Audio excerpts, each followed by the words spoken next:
Let's start with the prayer.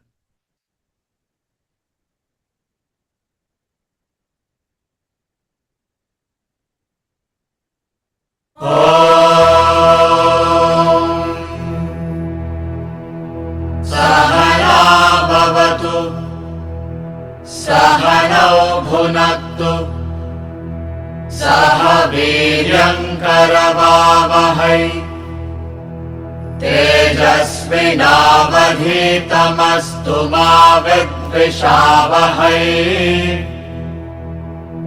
ॐ शान्ति शान्ति शान्तिः. Bhagavad Gita, chapter 12.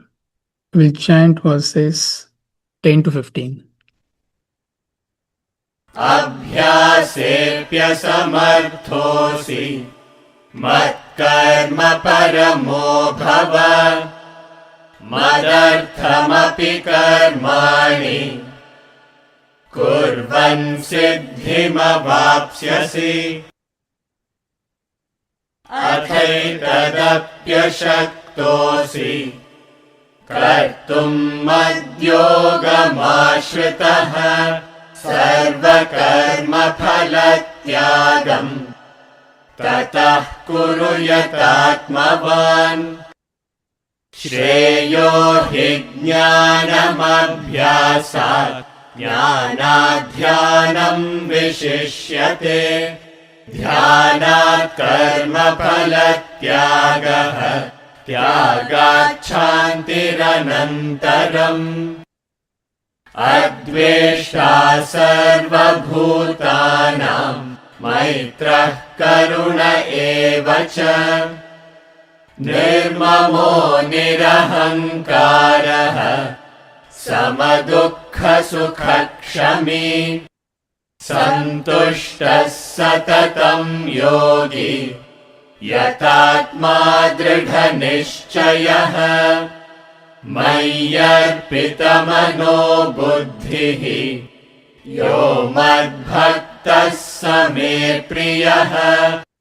यस्मान्नो द्विजते लोकः लोकान्नो द्विजते च यः. हर्षामर्षभयोद्वेगैः मुक्तो यः स च मे प्रियः.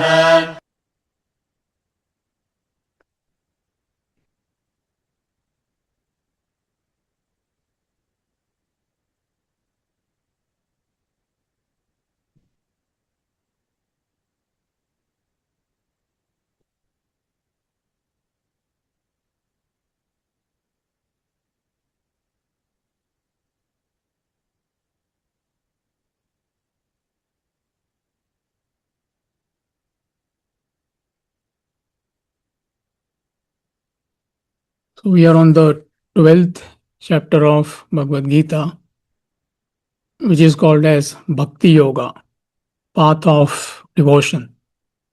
So how to use bhakti, how to use devotion to evolve spiritually, to become a better human being.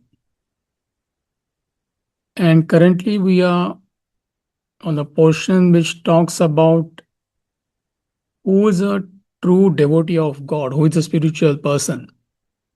So he mentions 35 qualities, and it's very interesting to see that he doesn't talk about any particular lifestyle. He doesn't say you have to go to a temple or a church or a mosque. You may go incidentally, why not? But your spiritual status, your spirituality, your growth has got nothing to do with these external expressions. You may need them, you may not need them. That's the general misconception people have. And if you have to be spiritual, if you're a devoted person, if you're a devotee, you need a particular lifestyle, you need a particular dress code, you need a particular diet. So there is no direct correlation. So how do you know you are evolving spiritually? How do you know you're getting established in this knowledge? So that's the reason he mentions these. qualities, 35 qualities. So if you are on the right track, if you're on the right path, if you are getting established in this knowledge, spirituality will express through your personality, through your perceptions, through your actions, through your emotions, through your thoughts, through your focus. So, very powerful parameters for all of us to find out where do we stand to begin with. And secondly, these qualities they become like a solid target, substantial, concrete target. And if there is a mismatch, you can step up your level.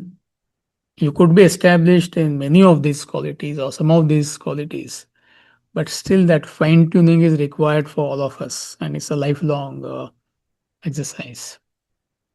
This is one education where you are a student throughout your life. The moment you feel you're a teacher, that is the end of your personal growth. You may talk to the world, but as far as you are concerned, there is no, you won't progress in this path. It's a fascinating field. It's like being in school for the rest of your life. So, verse number 13 mentions, I think, 7 qualities, and we have covered the first 5 qualities.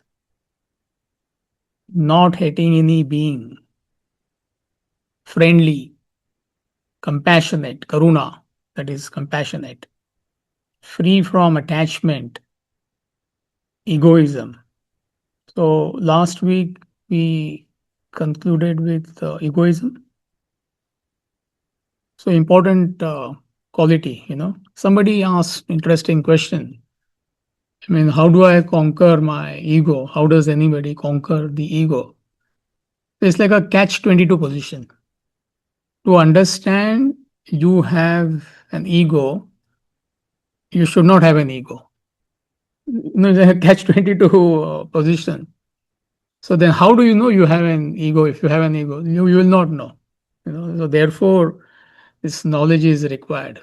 So you should humble yourself and understand that yes, I could be having traces of ego, a lot of ego, whatever. So therefore, we had in-depth discussion on the manifestation of ego. It's a very general statement, conquer your ego. But then how do I know? How do you know that we are victimized by our own ego? So we had discussion on how it will manifest, at all levels of your personality. What are the consequences of having an ego? So from all that analysis, you can look within and try to correct yourself, and it's a lifelong exercise.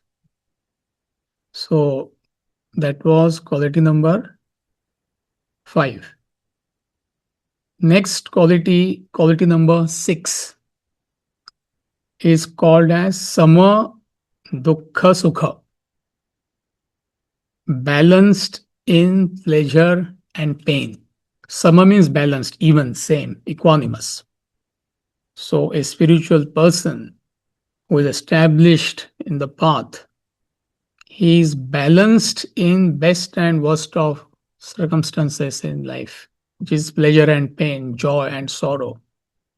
And again, it is a product of your own growth. And what is that growth? It is nothing but your understanding of the world. You understand world is nothing but pairs of opposites. The word, Sanskrit word is dandvas. Dandwass is plural. Pairs of opposites. So world is nothing but pairs of opposites. It's a common understanding. They should be taught to us at the age of 6, 7, 8, 9. Then it's hammered in. And if you carefully observe, I mean, everything is pairs of opposites. Profit and loss, success and failure, peace and war, heat and cold, joy and sorrow, honor and dishonor, birth and death. So it's a series of procession of these pairs of opposites. So as a human being, you will encounter these pairs of opposites, dandvas, throughout your life on day-to-day basis. It is happening to all of us. It's a question of more or less.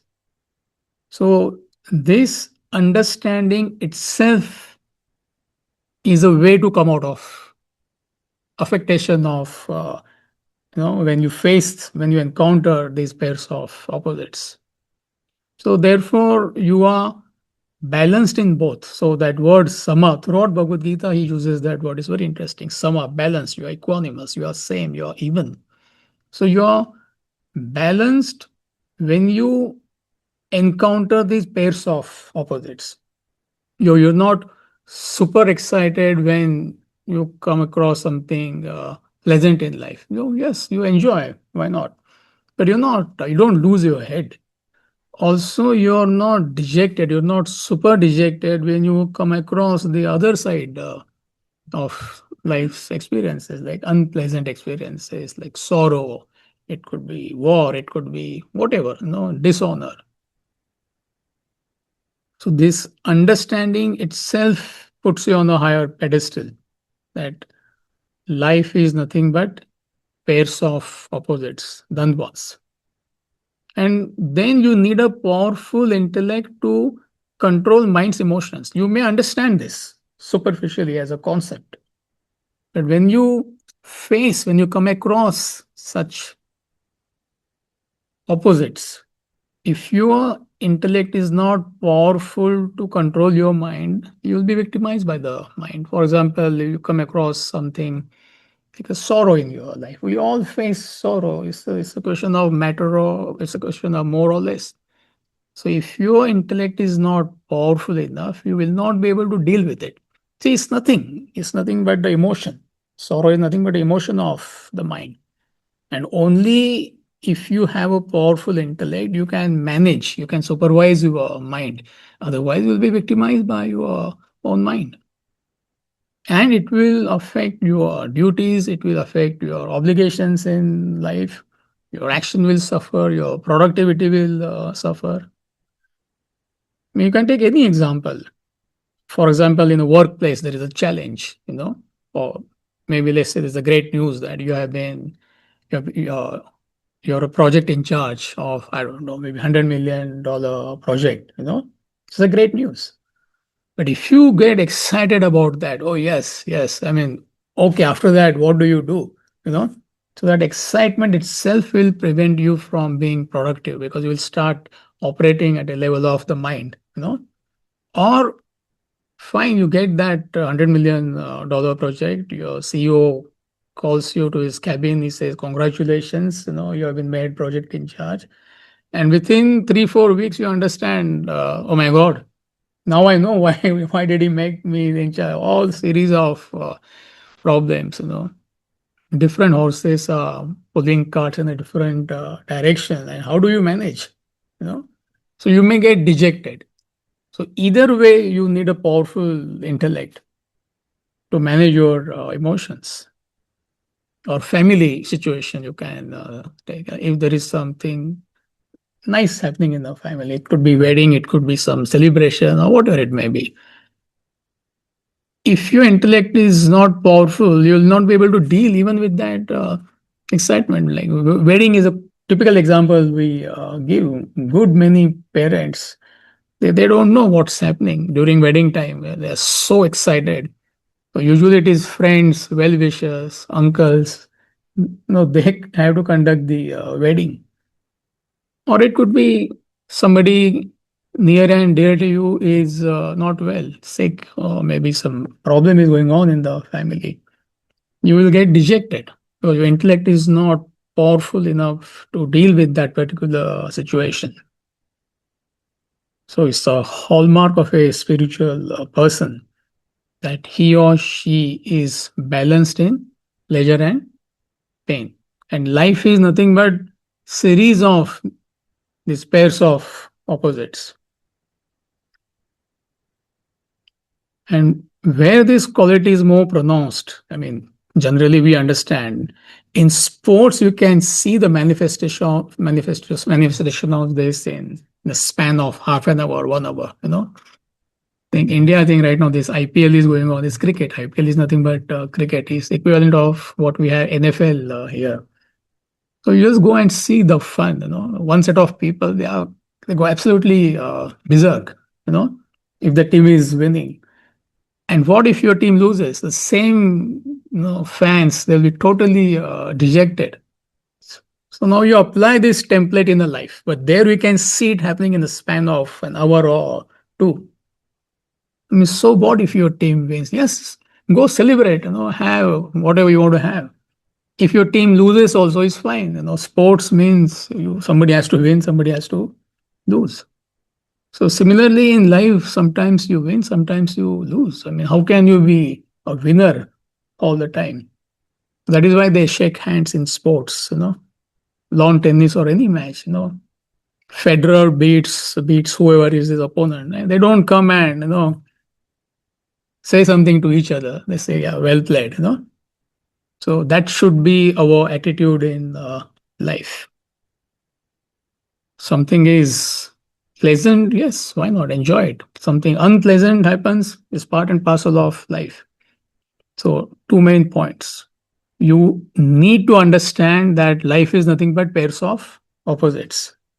And secondly, you need a powerful intellect to control your mind's emotions.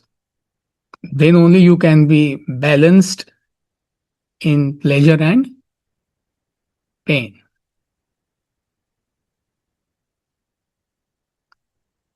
Next quality number 7, is called as Kshama.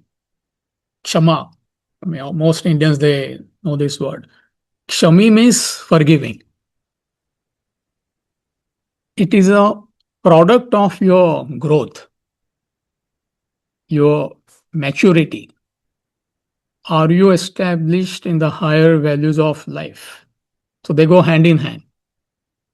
By wanting to forgive somebody you cannot forgive, it's not possible because it's a state.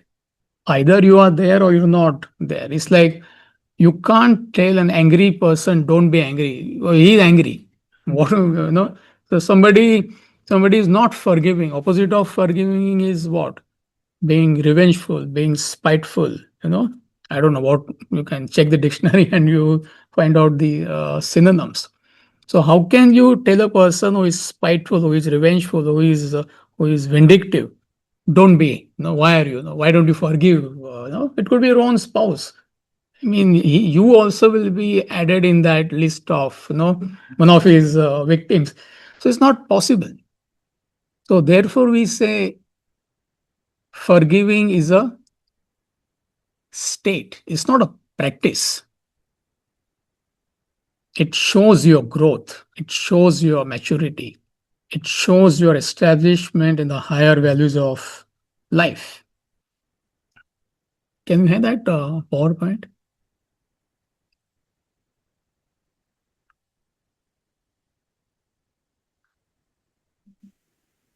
Yeah. So this should help you to understand. Now, let's say there are A and B. Both A and B are at level 3. A can never forgive B. B can never forgive A. For example, like two children, we often give this example.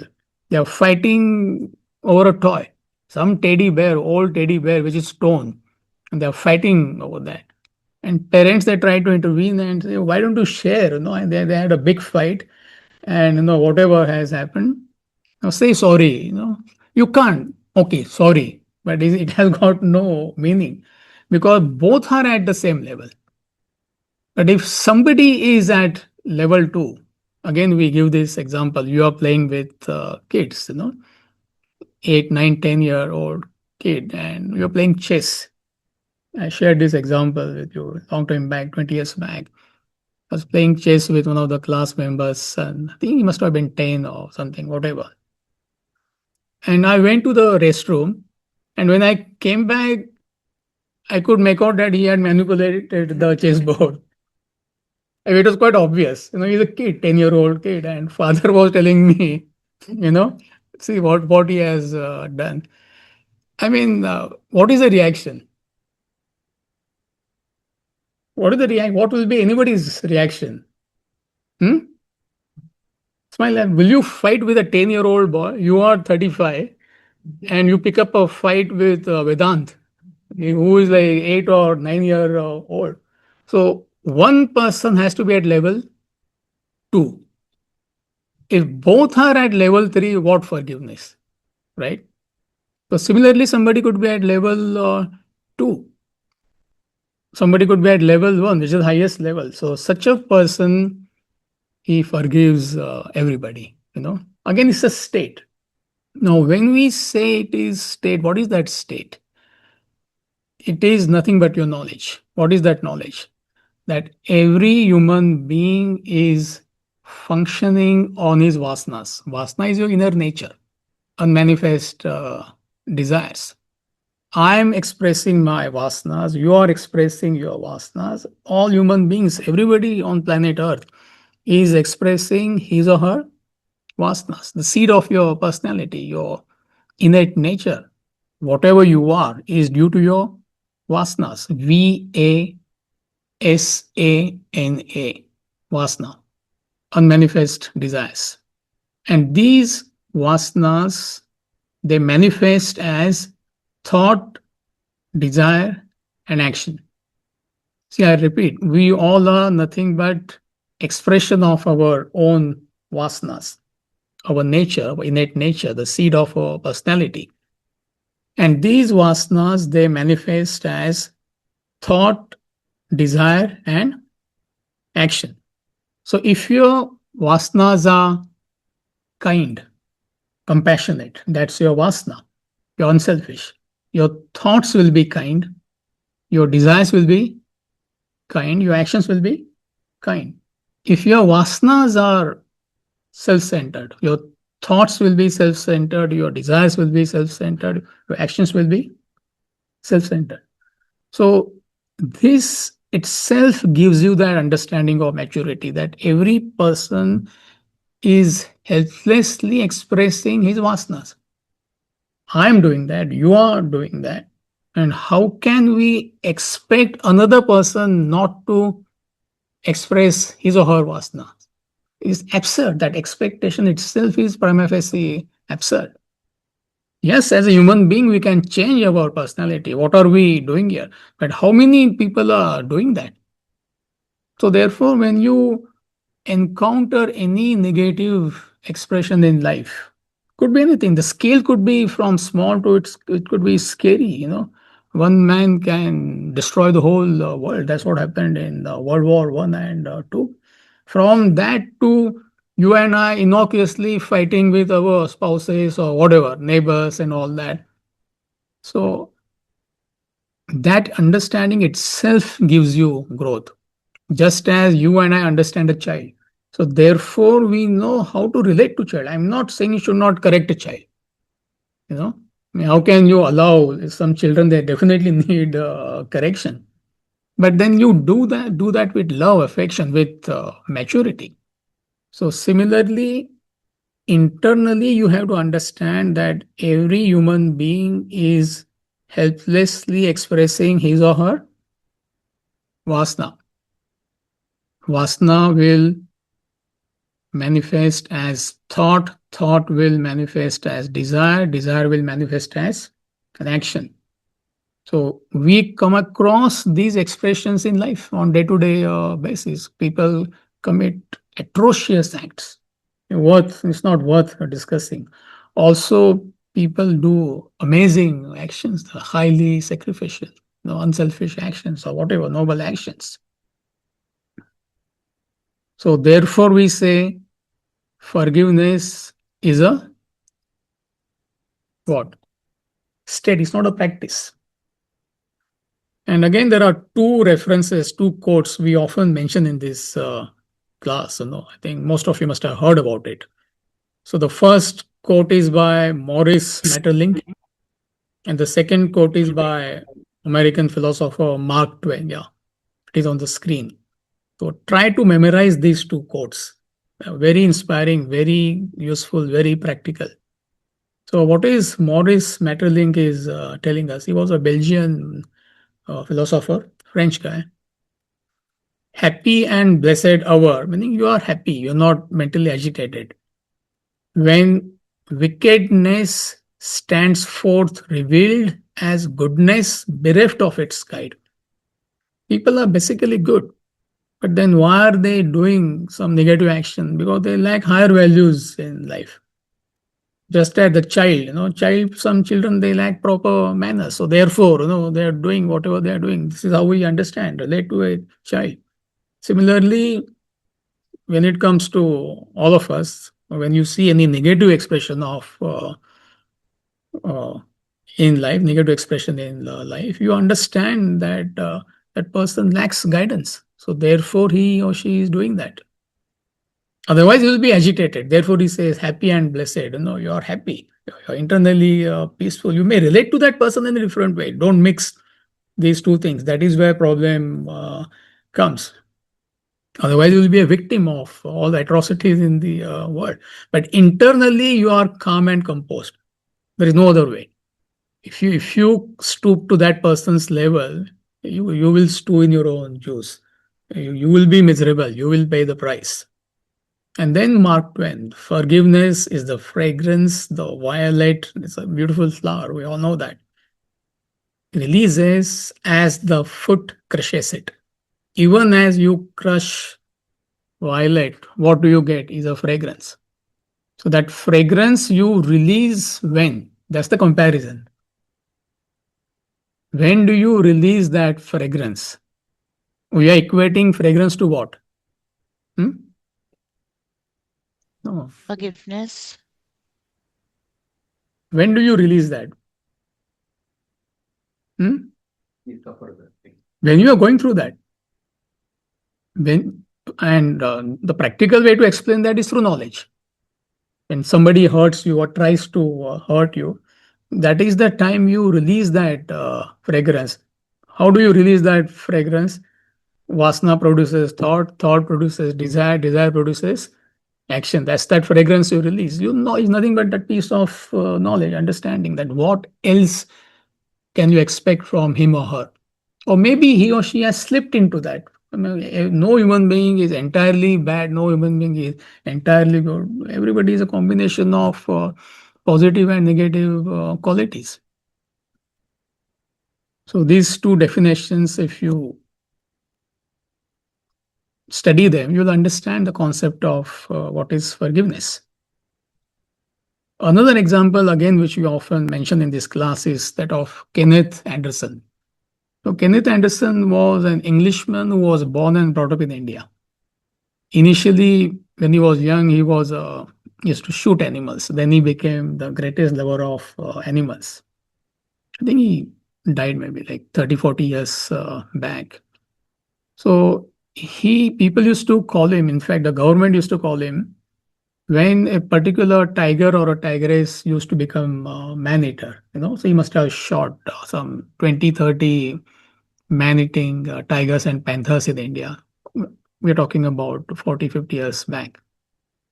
So he was chasing that particular tigress who had turned a man-eater, and officially she had eaten 60 to 70 human beings. That was the official record 100 years back in India. I mean, what records they had? Unofficially, we don't know. So, meticulous planning and programming. And after maybe 3 months, 4 months, 6 months, whatever, he knows where she is. And he hides behind a tree that particular night, and he imitates a call of a tiger. He was expert in mimicking. So she, poor thing, she thinks there is a boyfriend or what, a mate is there, and she passes by the tree. He's hiding behind a tree, and when she passes at a point blank range, he kills her. And then he makes a statement. That is why I'm giving this example. So he says she was a fascinating piece of nature.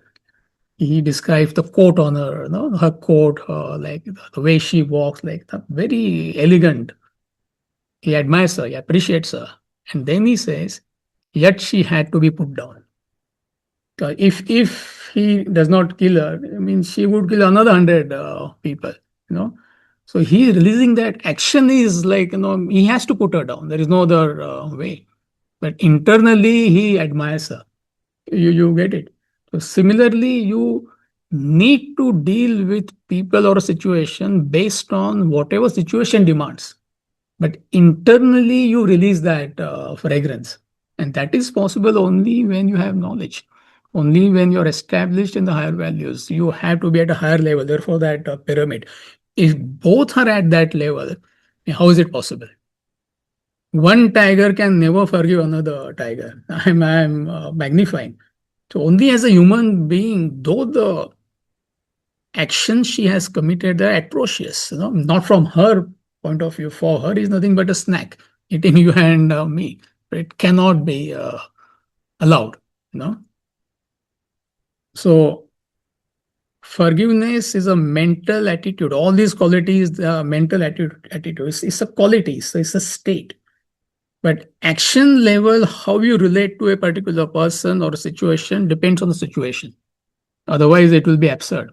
So that is where most people they don't understand.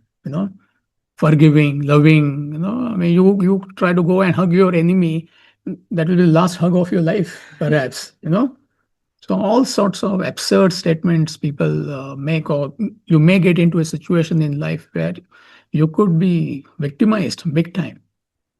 But internally, throughout your life, you keep on releasing that fragrance. You understand that person is ignorant, but every human being has a capacity to overcome his or her negative qualities, to change vasanas.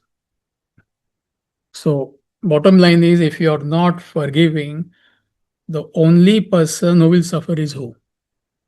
Internally, I am saying, who will suffer? You yourself. And there is no medicine for that. You may take medicine, it's not going to work.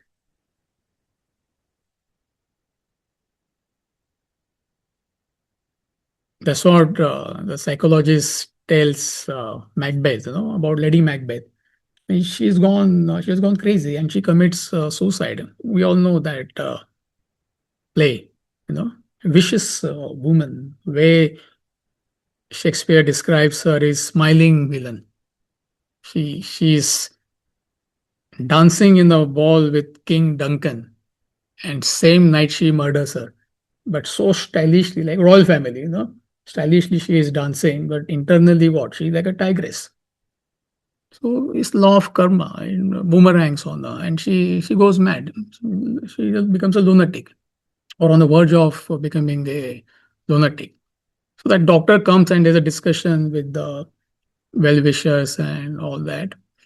They say, okay, I have given her medicine, but they say, but what else? What else? No, can you cure her?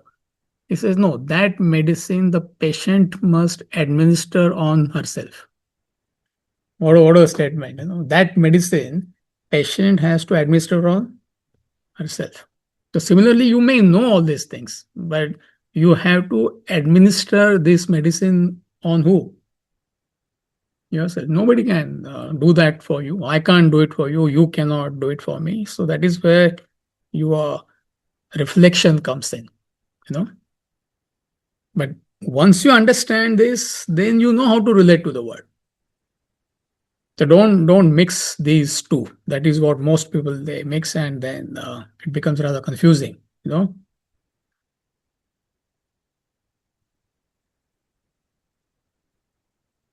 Yeah, so that completes verse number 13. We'll chant verse number 14.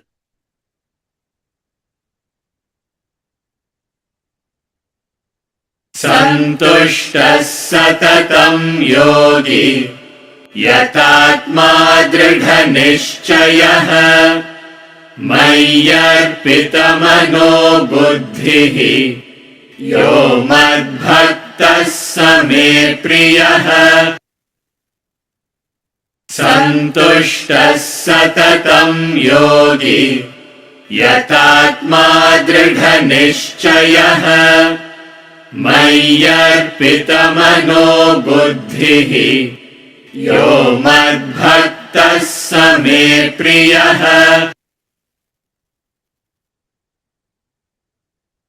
Translation. So verse number 14 mentions 5 qualities. 13 mentions 7 qualities. So like that it continues till verse number 20. Ever perfectly content, yogi, self-controlled, having firm conviction, with mind and intellect dedicated to me. He is my devotee, he is dear to me. Same Bhakta Priya. Throughout he keeps on using. He is dear to me. He is a spiritual person. He is a devotee. Who? If you have these qualities. So quality number 8 is Santushta Satatam. Santushta is contentment. You are happy, you are content, you are fulfilled. Satatam, that is interesting. Ever perfectly content. Throughout your life, you experience that feeling.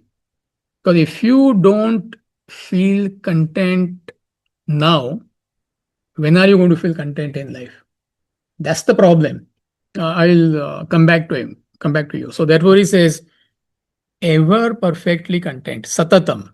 That word is very interesting. So a truly spiritual person is always content because of his or her growth. And again, it's not in black and white. It is inversely proportionate to your growth. See, if you are grown 100% spiritually, you're 100% content all the time. None of us can claim that. If you're not grown at all, 0%, never content. You'll be always complaining, you'll be always grumbling, you'll be always frustrated, you'll be always crying. Doesn't matter what happens to you. You may be the king or a queen of the world, you may be the richest man in the world, best of everything, still you'll be complaining, you will be discontent. So, therefore, it directly depends on your self-sufficiency. We often use that word, isn't it? To what extent you are self-sufficient. So if you are grown 100%, which is state of enlightenment, such a person is not dependent on the world at all for his or her happiness. What is happening externally has got nothing to do with that internal state, which is rare. But again, thankfully, it is not in black and white. If you are evolved 80%, to that extent, you are not dependent on the world. Therefore, we are saying it is inversely proportionate. If you are evolved 50%, your dependency on the world is 50%. So it's not in black and white. So as you get established in this knowledge, you become more and more self-sufficient. Meaning whatever happens, your happiness is not disturbed. Simple example, you don't care for food. You understand, yes, I have to eat healthy food. You eat food just for nutrition or for whatever health reasons. So what you get, you're not disturbed, right? You may get best of 7-course meal, you may get, fine, you enjoy. You may get, I don't know, quarter course meal, some bite you have somewhere. You don't care. But if you are dependent on food, there are people who want, I don't know, they want to party, breakfast, lunch, and dinner. So one meal goes here and there, they'll be disturbed. So apply this formula in your, to understand the concept.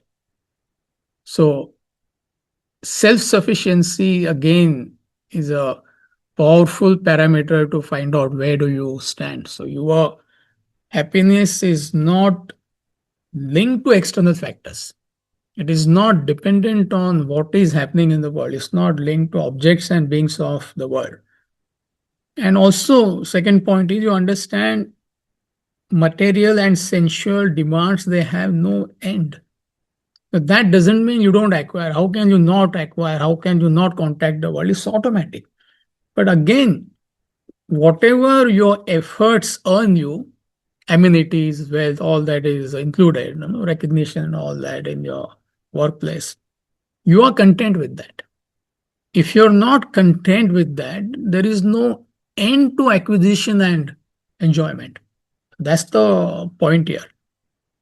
And also, you understand that joy or happiness which you derive when you contact the world, sense objects of the world, it is ephemeral. It is passing. That doesn't mean you don't understand the joy. I mean, you move into a new house. This is something to be joyous about. But within 2 months, 3 months, you get neutralized to it. And everybody must have experienced this, isn't it? You buy, I don't know, yesterday we bought a few Apple products for our class.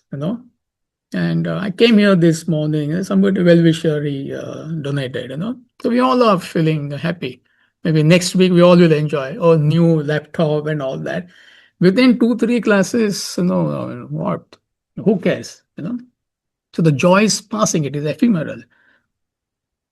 And there is no end to material and sensual demands. I mean, how much is enough? So there is no such thing called as enough is enough. So practical implication of this quality, that is important. When we say ever perfectly content, is you have to be dynamic, progressive in life. Again, people misunderstand and they say, okay, I'll give up my job, I will give up everything, I will live in a tent, I won't do anything, ever perfectly content. It doesn't mean that. So you have to be progressive as a human being till the last day of your life. You have to be dynamic throughout your life. But at any stage, do not link your present happiness to your future acquisition. So that's the key. As a human being, you have to be dynamic. As a human being, you have to be progressive. How can you not be? But do not link your present happiness to your future achievements. If you do that, when are you going to be happy? That's the problem. If I earn X amount of money, I'll be happy. Fine, you have to have financial goals in life. But when are you going to meet that financial goal? Maybe towards the end of your life. That means whole life will be miserable. So in that context, we are saying the day I move into a bigger house, I'll be happy. Fine, if you need a bigger house, please do that. Why not? Does that mean good part of your life will be miserable? So when are you going to enjoy the present amenities? At least you have roof on your head. Enjoy that. All of us are physically able. As of now, there's no guarantee. There are people who can't walk, who can't talk. I mean, anything can happen to our body. So enjoy as long as body is functioning. And then when you achieve everything, you understand, there is no joy in it. Now, let me downsize. So when I downsize, I'll be happy. So when are you going to be happy? That's the whole catch. This is where people, they misunderstand. So it's not that you're lazy, you're not doing anything. You are dynamic, hammer on. Whatever is your talent, whatever is your field of expertise, keep on functioning till the last day of your life. At any stage, don't link your present happiness to your future acquisitions. I mean, you can go on multiplying these examples. A young couple may feel the day I get a child, the day we get a child, we'll be happy. And there are people who go all sorts of, I don't know, torture when naturally they can't produce a child. I'm not getting into the details. So their happiness is linked to the day I get a child. I'm not saying they should not do that. And most of you, you are parents, and you know what demons you have produced. Don't take it literally. I mean, it's not that. So the day the demon becomes an angel, I'll be happy. But when are you going to be happy? That's the point. So the day I become a CEO of my company, I'll be happy. I mean, why not? No, does that mean you should not have that goal? Why not? But when are you going to be a CEO? The average age in America nowadays is 60, 61. If you are 40 right now, you will wait for another 21 years to be happy. And once you become a CEO, within 6 months, you'll understand it's not worth it. It's like a circus you have to manage, literally. So the day I give up all this and retire in Florida or somewhere, I'll be happy. So do not link your present happiness to future achievements. Everybody is doing that. If you do that, your whole life will be discontent. And also, another point is look at the people below you always, financially or any aspect of life. Each one is at a different level. If you are at this level, there are people who are at this level. So you look at them compared to those who are below you. I mean, how lucky we are. Therefore, the Chinese philosopher makes a fascinating statement. I had no shoes and I complained until I met a man who had no feet. I had no shoes. I was complaining I don't have on cloud shoes. Some shoes I have, nice shoes I have, but my ambition is to buy on cloud. Why every American is buying on cloud nowadays? Nice shoe. So I was complaining I don't have on cloud, until I met a man who had no feet. How can he wear shoes? So look at people below you. I mean, how lucky we are, kind of amenities we are enjoying. If you look at people below you, you're happy. But if you look at people above you, whole life will be miserable. And again, there's an assumption that those who are above you, they are happy. Incidentally, they could be happy. Incidentally, they could be most miserable people.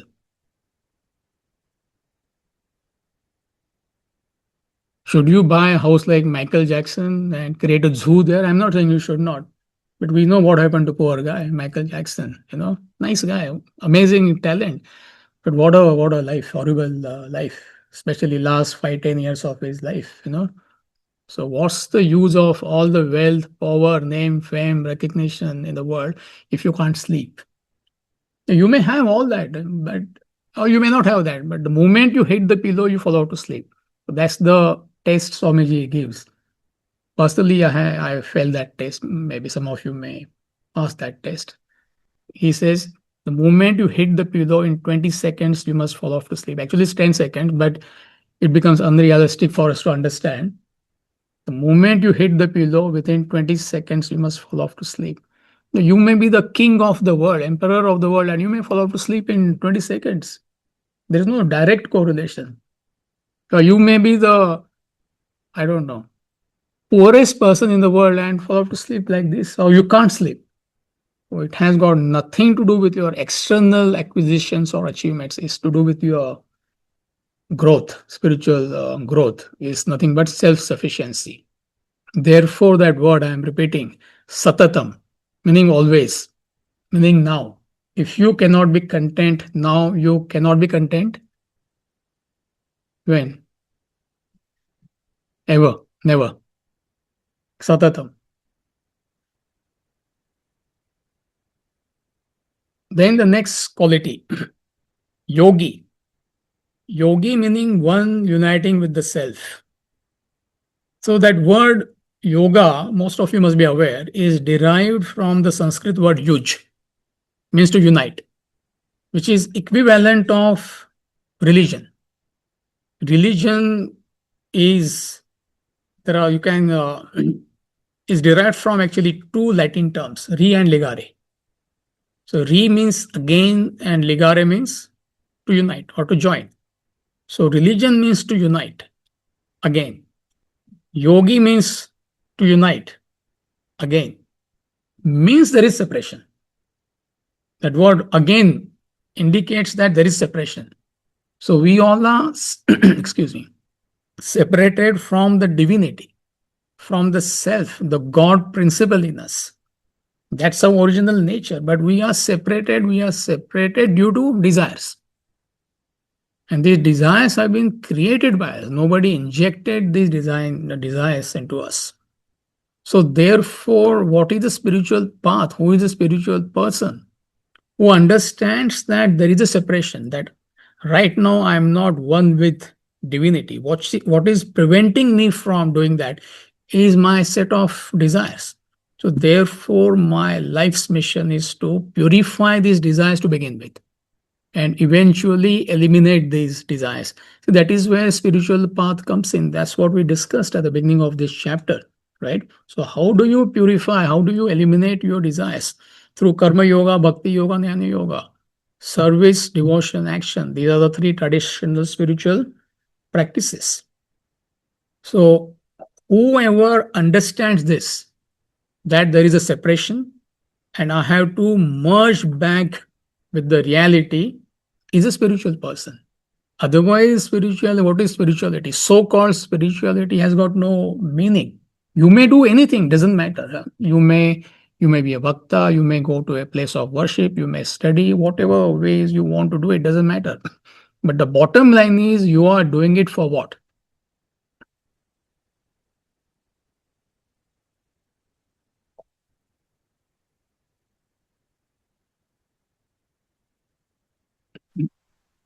Self-realization. That's it. To unite with the self from which we are separated. It is like a wave is separated from the ocean. Actually, there is no separation. How come it can separate? So that particular wave has understood that right now I am feeling that separation. Right now I am experiencing that separation. So the only mission of that wave is what? Merging with the ocean. If she does not merge with the ocean, what will happen? So wave is nothing but you and me. If that wave does not merge with the ocean, what will happen to that wave?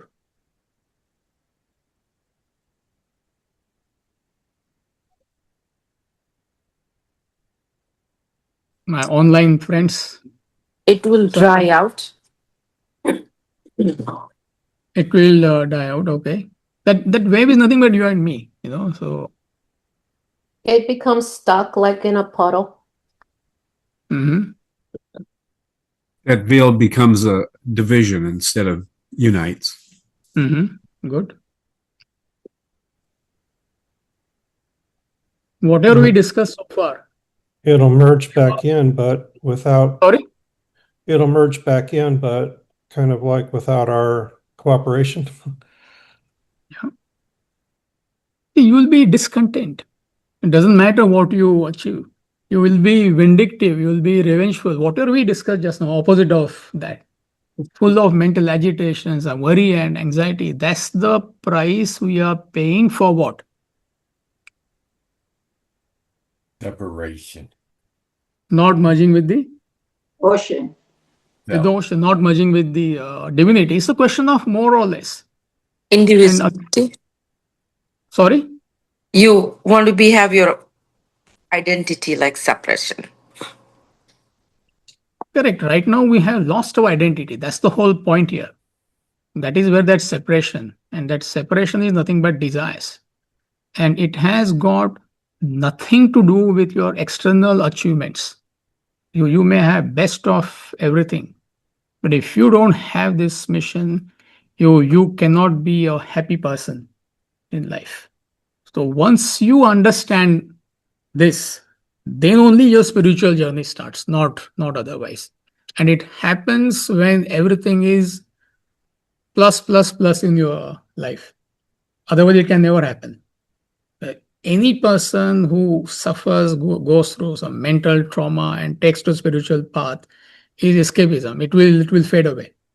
He's not a true sadhak, he's not a true seeker. You should feel fulfilled in life. Relatively, when I say fulfilled, I mean you have best of everything. At home, everything is good. No fights with your husband and wife or whatever. Job you are doing well. You have good health. You have good finances. Everything is okay. In spite of that, you feel choked. In spite of that, you feel suffocated because you understand this is what I acquired in life. But where is that happiness? That void has still remained. When you were 20, how did you feel? When you were 14, how did you feel? When you're 15, you felt that till I get admission into Ivy League school, there's nothing else in life, And you got admission into good school or whatever. I mean, what's wrong with that? The moment you got admission there, what happened? That void was replaced with something else. I need a good job. You got a good job. You did great in life. You got luckily the grace of God. You married an angel or whatever. Good kids, good money, everything is good. Still, something is incomplete in life, right? What is that incompleteness? What is that void? So, the moment you question that, whoever questions that, then only your spiritual journey starts. So, it is called as mumukshatva. We often use that word, that burning desire for liberation. Mumukshatva. Can we have that PowerPoint? I don't know whether it captures what we are trying to discuss. So it's an image of a girl. Obviously, you can see that she is quite opulent, The bars are gold bars, is actual gold, and everything is surplus in her life. But she is admiring that bird who is free. What does that bird have? Practically nothing. So she feels restricted. She feels constricted in best of everything. But what she lacks is that freedom. Meaning happiness is dependent on the external world. That's what it means. You may be genuinely happy, but actually, if you examine that, your happiness is linked to ABCDFG. Any one or two factors they are taken away, you will collapse. It has that domino effect. That means you are what are you? You're not truly happy. So why I'm not that happy? Why don't I have that kind of a freedom? Only when you start thinking on these lines, your spiritual journey starts. And that feeling is called as mumukshatva, that burning desire for liberation. And that can come by only your study, by your analysis, by your questioning. It can come at the age of 8 or 9. That's what happened to Ramana Maharshi. His mother gave him the fees, go pay your fees, admit yourself in Cranbrook. I mean, I'm just magnifying, there's no such thing. He gave that money to somebody. And after 15, 20 years, somebody discovered him, in a cave. Body was like, whatever, he was in a bad shape. And he had, by the time, realized the self. Gautam Buddha, he walked out of the kingdom at the age of 21, 25, mentally walking out. You don't have to give up anything. So at the age of 10, 12, 15, you can have that feeling, or even at the age of 80, 85, you won't have that feeling of liberation. You'll be still busy planning. If that happens, then I will take to spiritual path. Even on your deathbed, you'll be making that statement. So the moment it hits you, that what's my life's mission, and that comes only when you understand what is happening to you. Why am I dependent on the world for happiness? Then it becomes your life's mission to unite with the self. See, that is where spiritual journey starts. Otherwise, so-called what people claim is nothing but, in good many cases, it is just an entertainment. I mean, I'm not against going to temple or something. Sometimes people, they misunderstand, I do go. I mean, I give so many lectures in a temple, but good many temples, they have been reduced to nothing but social clubs. You may use it. Still, there is nothing wrong. But where are your thoughts? There's nothing spiritual about it per se, or this study. You may be studying Vedanta just for intellectual curiosity. Per se, it means nothing. You may follow a particular lifestyle, particular diet. I don't do this, I don't do that. You may do all that. But what is the bottom line? Am I doing it to merge with the supreme reality? If that thought is missing, it is not a spiritual path. It is just a different lifestyle. That is all. It may be a good lifestyle, but it's not spiritual. So therefore, he says, who is a spiritual person? Yogi, meaning one who understands that there is a separation and I want to merge with the reality. And such a person does not wait for a clear passage. Otherwise, whole life you will wait for a clear passage. If this happens, I'll be happy. The day my kids' summer vacation start, I'll become very sincere in Vedanta. come summer vacation, nobody will even see you. It's not possible. Next semester, I will come. Then some robotics will come, and you'll be more involved than the kid. You become that robot by that time. All the day this happens. I'm just waiting for my children to graduate. Let them graduate. We will be like running without like a chicken without a head, organizing a graduation party. Or they get married, I'll take full time to Vedanta. I will join e-learning course. Till you die, you'll be making that statement. Now let me die peacefully. Why are you talking about Vedanta to me? Is this the time to talk about Vedanta? And when do you talk about it? So, because you haven't really understood, the penny hasn't dropped. So therefore, you're waiting for a clear passage. If you get pneumonia, virus, will you wait? We all got COVID, 4 or 5 years back. I think we all stood in a line. Who could have thought in America you'll stand in a line for 2 hours? First time in my life I saw that. We all stood in a line. No, none of us said, no, I'm too busy right now. Maybe next year I will take a COVID shot. None of us waited for the clear passage. But when it comes to your spiritual journey, it's a question of more or less. So why that seriousness is not coming? When I say this, you all are sincere, but it's not. It's not really. It hasn't really hit you.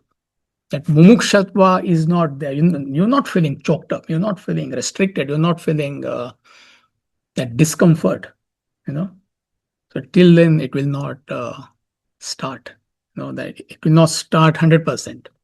So therefore, he says, yogi, one who understands what is life's mission. And there's only one mission in life. There is no second mission in life. There's only one mission for a dreamer. What is that? To wake up. To wake up. But what about my dream children? What about my dream job? What about my dream this? You say, what nonsense. It is an illusion. I want to wake up. No dreamer who has understood the futility of the dream world will wait for a clear passage. Exactly same thing is happening to you and I. It's a question of more or less. We all are waiting for a clear passage. Why? Because the penny has not been dropped.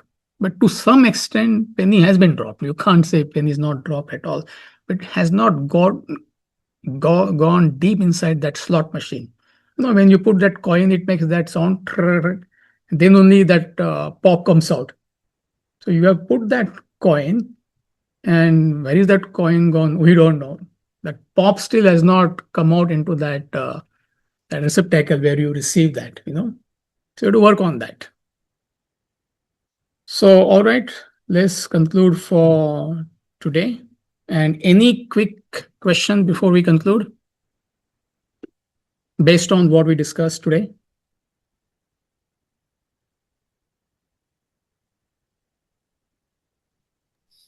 I think the key is for inner contentment, because if I'm not content with myself, I won't be content with anybody else. Yep.